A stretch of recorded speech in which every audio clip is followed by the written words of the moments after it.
I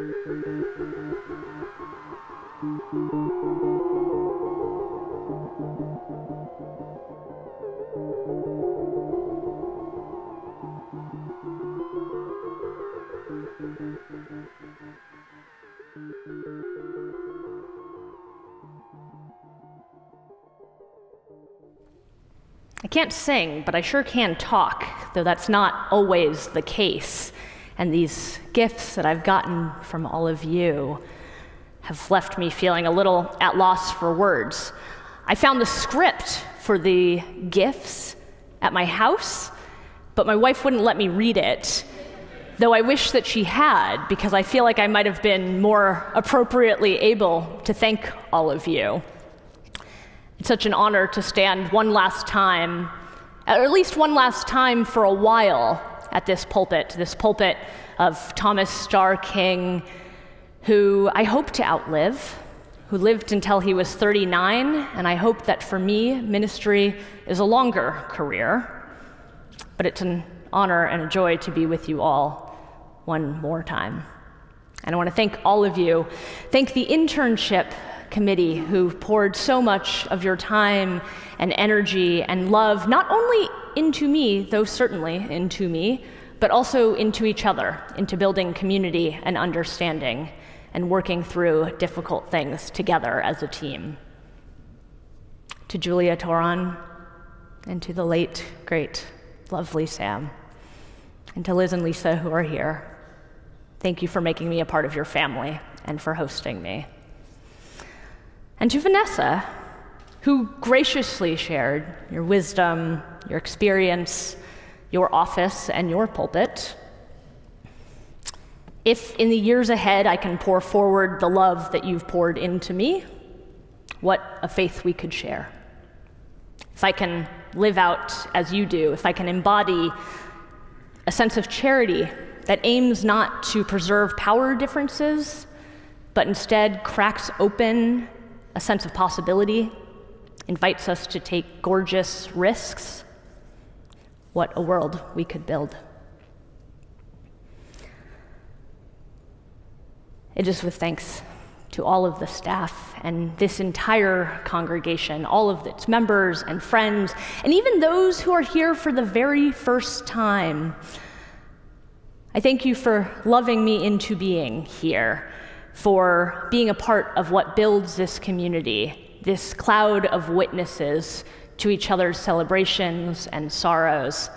I will say, if you are here for the first time, you should come back next week, and you should come back the week after. Our immediate past minister, John Behrens, is preaching next week, and then Vanessa will preach, and the preaching will just get better and better. So come back. And speaking of learning, I managed to squeeze in just one more lesson at the last minute. Our talented and wise organist has let me know that the hymn that I've selected at the end, we can't possibly sing because it's too grim and too short, and it's beautiful, but it's too somber a note to leave on. So point taken, it's just a warning for all of you later. We're going to switch up that last hymn. But there we go.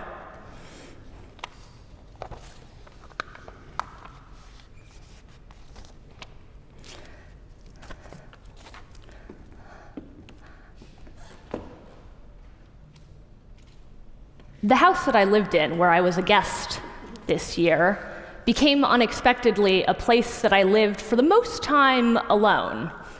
For the most time alone, except with my thoughts and the spirits that came around me to be in conversation.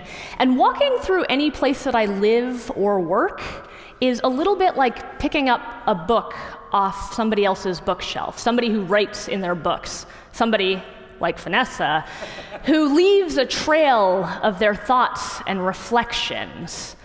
If you walk through my house, you'll find Post-it notes everywhere. Post-it notes or cards, sometimes it's shopping lists, but more often it's like little bits of my diary, sometimes sermon prep, just things I'm thinking about, things that are important to me coming out in like 4-word fragments written on Post-it notes everywhere.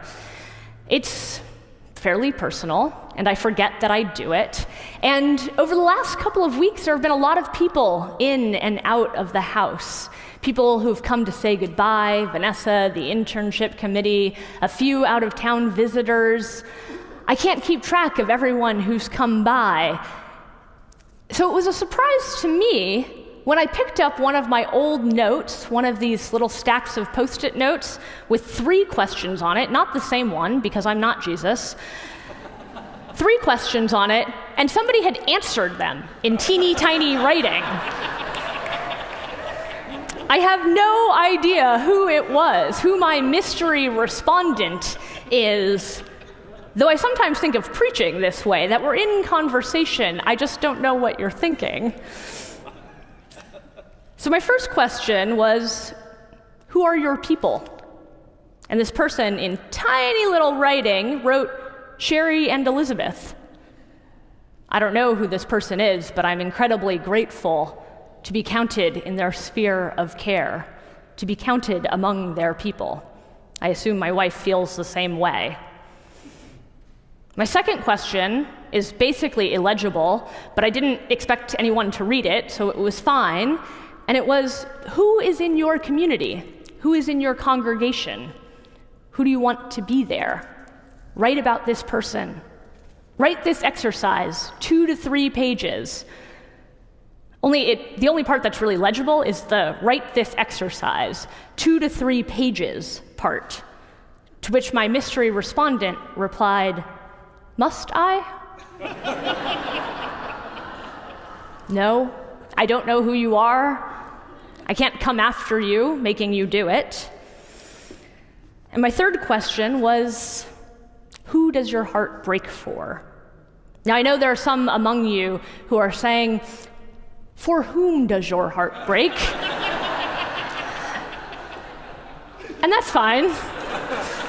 It does break up the parallel format. Each of those questions starts with a question, a W, so you can have grammar and I will take poetry. Also, just like when somebody asks us to use a different pronoun than we're used to, or shift our way of thinking, it costs us relatively little to make that mental shift, and let's be frank, that's not really the point, how comfortable those words come out of our mouth. So for whom does your heart break, or who does your heart break for? They're the same question, and what matters about that question is not the order of the words. My mystery respondent wrote, dogs, birds, and very small fish. I assume at that point they were sort of joking with me, though I don't know this person, and maybe that's what and who breaks their heart. Animals get lots of us. My favorite animal is the human. We are so cute, so fuzzy, so fallible and sometimes housebroken and creative and glorious. My favorite animal is the human. Those 3 questions, those things that I wrote down, they came from a friend of mine, someone I was having a conversation with about what I learned here this year and what mattered to me, what I would take with me. The first time I came here, I preached about being loved into being. I preached about the people that formed me, the people that would continue to form me, all of you, the people that would make me who I am because you loved me. Now, I offer now that it's not just being loved that makes us who we are, but it is, of course, also that our identities, our impact, our legacy, our purpose here in these few too short years that we get on this planet is also the loving that we do. Our beings are created by our own loving. Now, these 3 questions that I had on the Post-it note, they're good ones, but questions come from lots of places for Unitarian Universalists. We go also to the book of John, which is not, quite frankly, one of the Gospels, not one of the 4 stories of Jesus that we go to very often in Unitarian Universalist spaces. It's the one that, unlike, let's say, the Gospel of Luke, which is clear about a message of solidarity with the poor, it's one that's full of miracles and weirdness. It is the weirdest gospel by a lot. Here in the book of John, we get miracles. We get a Jesus that by the time he shows up on the shore, it's already clear that this person is not quite a human. This person carries a message, stands in for something greater and bigger.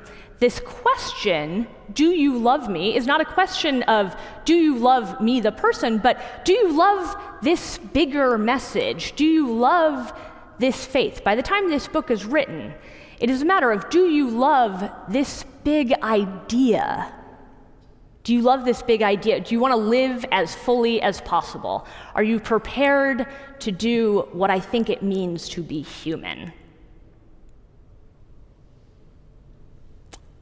And yet Jesus asks the question and then turns it back to people, turns it back to those animals, which he terms lambs and sheep, but pretty much everyone agrees means people, turns that back. Having already become a big idea, a big concept, a big and quite frankly weird thing, his answer turns it back to individual people, to ask us, who is it that we love and how are we going to go about loving them, to feed and to tend the sheep and the lambs. That might be the best and most difficult task of our lives, the best and most difficult use of our too few days on this planet. That person who presented me with those first three questions, she did the thing that preachers do in which they ask you a question that's no question at all. And she asked, do you think ministry is about loving your people? After a half-second pause, my answer was, not just ministry, no. I think that life is about loving your people. To love as widely and as wisely as I can is my purpose. Not just as a minister, but as a human being. Here in this congregation, as you heard from Diane earlier, you're engaged in a process of figuring out, or as we say in spiritual speak, discerning. You're figuring out your mission, your vision, and the strategic plan that will grow from that. Who are your people? Who matters here? Whose pain, whose comfort do we hold at the center? It's not enough to say that all are welcome, though we do say that, and we strive as best as possible to extend that circle ever wider, to love widely and know that wisdom can occasionally be found in excess. And yet it is my contention that if we are to be more welcoming to people who are not yet here, we must hold them firmly and specifically in our minds. We must build this community to be welcoming for those people we hold at the center, whomever it is that we decide are the lamb and the sheep. I don't yet know what that process will yield. I don't know who collectively our heart breaks for, what it means to feed and to tend. That will be yours to uncover and mine to read gratefully and somewhat regretfully at the distance from across the country. But here's what I do know. I do know from my very first interaction with this congregation, when I sent that email in August, actually, just weeks after you arrived, that this congregation, once it sets its mind to something, will find a way. It's something I learned when I first arrived here, when your vice moderator, Rochelle Fortier-Wadibie, said to me, here's the thing about this congregation. It shows up. Once it figures out what it wants to do, it will find a way. Somehow, we always find a way. There's a dogged determination. She mentioned this to me within my first few weeks of arriving. And having already seen that I was able to come here when there was no plan at all, I knew that to be true in some immediate and felt way. But one thing does not yet make a pattern, and so I stuck around to see if that would still pan out. I heard when I first came here that this was a congregation that had had some trouble in the past, that we didn't always get along that well together. And I also heard that now everything was fine, that it was all good. And I think there was some truth to both of those things. But what I found quickly after arriving, and quickly after Rochelle telling me that this is a congregation that upon setting its mind to something, finds a way to achieve it, finds a way to make it true, that showed up in all sorts of surprising places. It showed up in a building that is old. Not just this building, but also that one. Not so old that we no longer make it our home, but old enough that it's starting to fray, that there are cracks, leaks. I saw it also in the home that we carry more abstractly, the home that we build together, that is this community, that there are cracks and leaks, places that fit a little too snugly, or where the elastic's worn away, and that people we hope will be a part of our community don't quite yet find their place. I heard stories like this also, and I saw it happen in board meetings and after board meetings, in hallways, in our worship here. I saw the ways in which things didn't quite go exactly as we expected. And yet, having decided that this community gathers each week to affirm that at least part of why we come together is to dwell together in peace, to seek truth in freedom, and to help one another, to set our hearts and our minds on these things, I found a community that, far from these stories of both conflict and a bit of a false peace, instead of those things, I found a community and groups of people who again and again were willing to show up.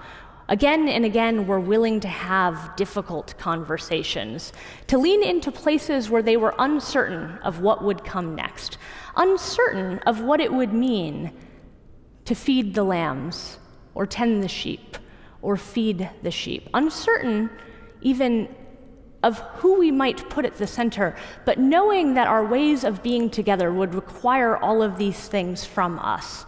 To allow ourselves to be fed and to feed each other would require us to lean into difficult conversations. This is what I have seen here in this congregation, again and again. Again and again in this congregation, I have seen that although we hold the big idea, the big concept, the message that we ought to love people, to love community, I've seen here opportunities for people to demonstrate that more than that big concept, what they feel called to do and what they are able to do and what we grow into is to love humans in the here and now, actual humans, each other, and those who we might, though the preacher will not check your homework, write 2 to 3 pages about as an exercise. Here in this congregation, I've found a place where I have been loved into being. And I think I too have done a bit to love you into being also. I've found in this place a congregation that, if not taking a stand, moves into places of love, moves into places of loving, and will continue to make those movements, not just as we go into coffee hour, where we'll have cake. This love that you're pouring into me now, I am so grateful, and I am so humble, and I am beyond all else so certain that this love that you've demonstrated here today and throughout this year is a love that you all share with each other and with the community beyond. May it be so. May we be loved and be loving. Amen.